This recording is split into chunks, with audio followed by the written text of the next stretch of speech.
नमस्कार. तू ही रे माझा मितवा ह्या मालिकेत आज आपल्याला इंटरेस्टिंग असं पाहायला मिळणार आहे. इथे रोज जशी ईश्वरी खाली अंथरूण घालून झोपते तसं आज तिच्या ऐवजी इथे अर्णव स्वतःचं अंथरूण खाली घालत असतो झोपण्यासाठी. तिथे ईश्वरी येते आणि त्यांना म्हणते, तुम्ही हे काय करत आहात? आणि तो सांगू लागतो, मी आज खाली झोपणार आहे म्हणून मी इथे अंथरूण घालतोय. तर ती म्हणते, ही माझी जागा आहे, मी तुम्हाला देणार नाही. तर तो म्हणतो, नाही, आज मी ठरवलं इथे मीच झोपणार. एक तर तू वरती माझ्या शेजारी येऊन झोप, नाही तर मी इथे तुझ्या खाली शेजारी झोपतो. त्यावेळेला ती त्याच्यावर रागवते, पहिले उठा तुम्ही इथनं आणि वरती झोपा, ही माझी जागा मला पाहिजे आहे. तेव्हा तो म्हणतो, नाही, मी झोपलो आहे आता इथेच झोपणार आहे, मी काय करायचं करून घे, असं म्हणत तो तिच्याशी वाद घालतो. दोघंही एकमेकांसोबत वाद घालू लागतात.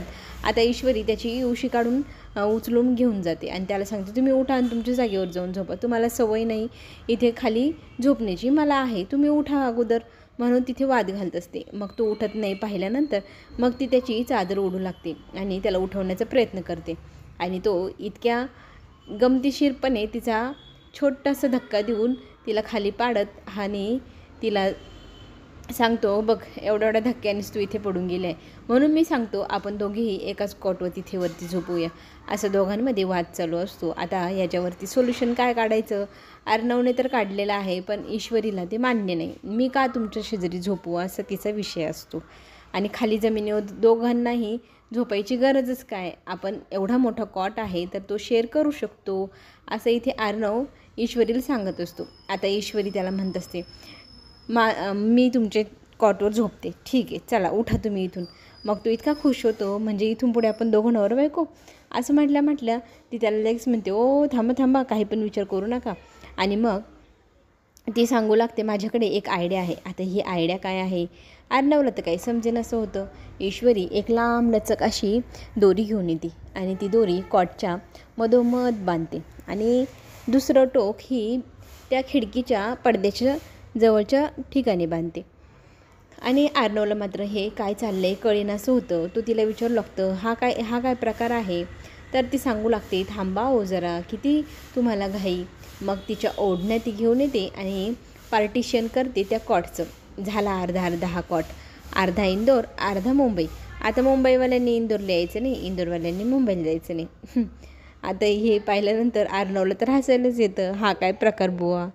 पण पार्टिशन तर पार्टिशन, एक ना एक दिवस हे पार्टिशन आपल्या प्रेमाने मी नक्की दूर करेल, असा अर्णव मनातल्या मनात म्हणू लागतो. इथे ईश्वरीने पार्टिशन केलेलं असतं. आता तुम्ही त्या बाजूनी, मी ह्या बाजूनी, काही टेन्शन नाही, आता वादही घालायचं नाही, कोणी खाली झोपणार कोण वर झोपणार, असं म्हणत ती तिथे अर्णव सरांना गुड नाईट करते. गुड नाईट म्हटल्यानंतर अर्णवही तिला गुड नाईट म्हणतो आणि खरंच त्याला बरं वाटतं की हळूहळू का होईना ईश्वरी आणि त्याच्यामधलं अंतर कमी होत चाललं आहे. मैत्रीचं नातं तिने देवासमोर स्वीकारलं तर आहे ना, एक ना एक दिवस पती म्हणून पण ती माझा स्वीकार करेल. तिने दसऱ्याच्या दिवशी माझा आशीर्वाद घेतला, मनात तिने पती तर मानलं आहे, पण आता बोलत नाही आहे, पण ती एक दिवस नक्की बोलेल, असा विश्वास अर्णवला आहे. इथे आजी कोल्हापूरच्या देवीचं दर्शन घेऊन घरी वापस आलेले असते आणि घरी आल्यानंतर कुंकू आणलेलं असतं देवीच्या पायावरचं, ते घरातल्या लक्ष्मीला द्यायचं असं आजीचं म्हणणं असतं. मग लगेचच वल्लवी म्हणत असते, मग द्या माझ्याकडे. तर तितक्यात अंजली म्हणते, मी पटकन जाऊन ईश्वरीला बोलवून आणते. आता आजी इतकी चिडते, तुला मी कितीदा सांगू, त्या मुलीला मी माझी सून मानलेली नाही, तर मी तिला काहीच देणार पण नाही, तू का तिचं नाव सतत माझ्या पुढात घेत असते, प्लीज तू हे सगळं काही थांबव. अंजली समजवण्याचा प्रयत्न करते की आजी तिला स्वीकार, ती चांगली आहे, तू का तिचा एवढा तिरस्कार करते. पण आजीने स्पष्ट नकार दिला आहे इथे ईश्वरीला स्वीकारण्यासाठी. त्याच वेळेला ईश्वरी तिथे आजीसाठी चहा बनवून घेऊन आलेली असते. तिच्या कानावरती शब्द पडलेले असतात आणि अंजलीचा ताईचा चेहरा खाली पडलेला तिला दिसत असतो. मग तिथे वल्लवी म्हणू लागते की ह्या बळजबरीच्या सुनबाईला कसले मान द्यायचं तुम्ही विचार करताय, अजिबात नाही द्यायचा. त्याच वेळेला अंजली ती समजवत असते, पण आजी ऐकत नाही. ईश्वरी तिथे लहान तोटी मोठा घास घेते, हां असं म्हणत ती म्हणू लागते की आजी, मी तुमच्या ह्या परीक्षेत मी पास होईल, तुम्ही माझी कोणतीही परीक्षा घ्या, हवं तर मी मनापासून प्रयत्न करेल तुमचं मन जिंकण्याचं.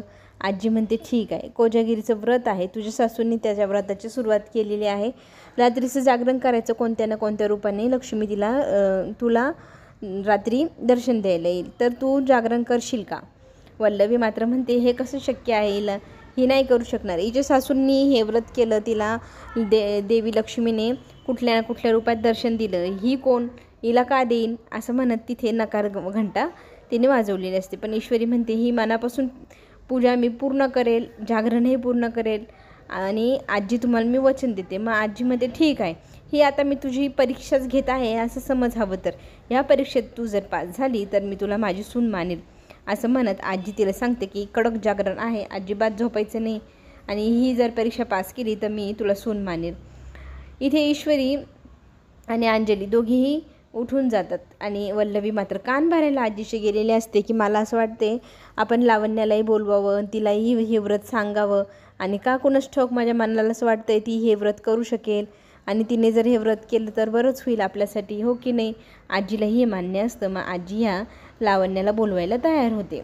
इथे हा राजेश गुलाबाच्या फुलांच्या पाकळ्या काढत शी लव्ज मी नॉट असं करत करत बसलेला असतो. तिथे अंजली येते, तिला फार विचित्र वाटतं हा प्रकार याचा. मग त्याला विचार लागते तुम्ही हे सगळं काय करताय. तर तो सांगतो गुलाबाच्या फुलांमध्ये काही पाकळ्या खराब आहेत, त्या काढायला हव्या म्हणजे गुलाब आणखी सुंदर दिसेल. पण तिला हे खरंच खूप विचित्र वाटतं. गुलाबाचं फूल असंच सुंदर असतं, त्याला असं तोडायची गरजच काय. आणि मग इकडची तिकडची गोष्टी झाल्यानंतर राजेश विचारू लागतो तुझा चेहरा इतका पडलेला आहे, काय झाले, कसलं टेन्शन घेतले का.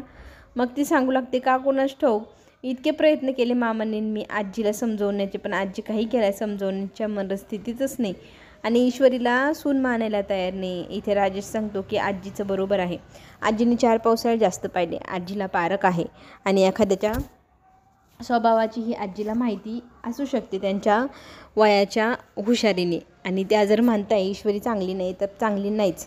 मलाही असं वाटतंय तू ना साधी भोळी स्वभावाची आहे, तुझ्या ह्या भोळ्या स्वभावाचा सगळेजण फायदा घेतात आणि ती मुलगी तशी मलाही आवडत नाही आणि मलाही असं तिच्याविषयी असं जास्त अट्रॅक्शन वाटत नाही की तिने ह्या घरात राहावं, सून बनावं.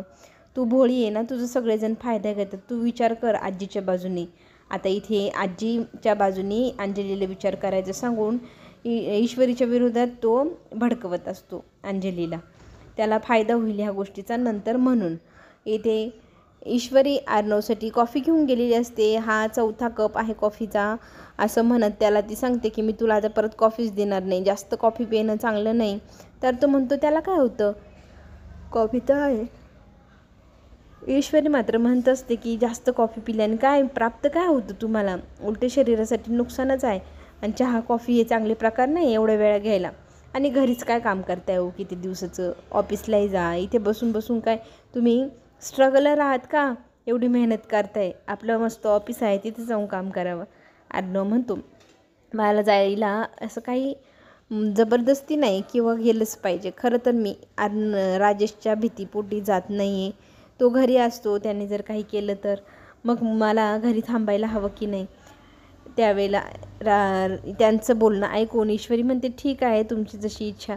खरं तर आज आजीने मला एक व्रत करायला सांगितले, तुमची आई करायची ते व्रत कोजागिरीचे जागरणाचं, तर ते व्रत मी पूर्ण करायचा निर्णय घेतला आहे.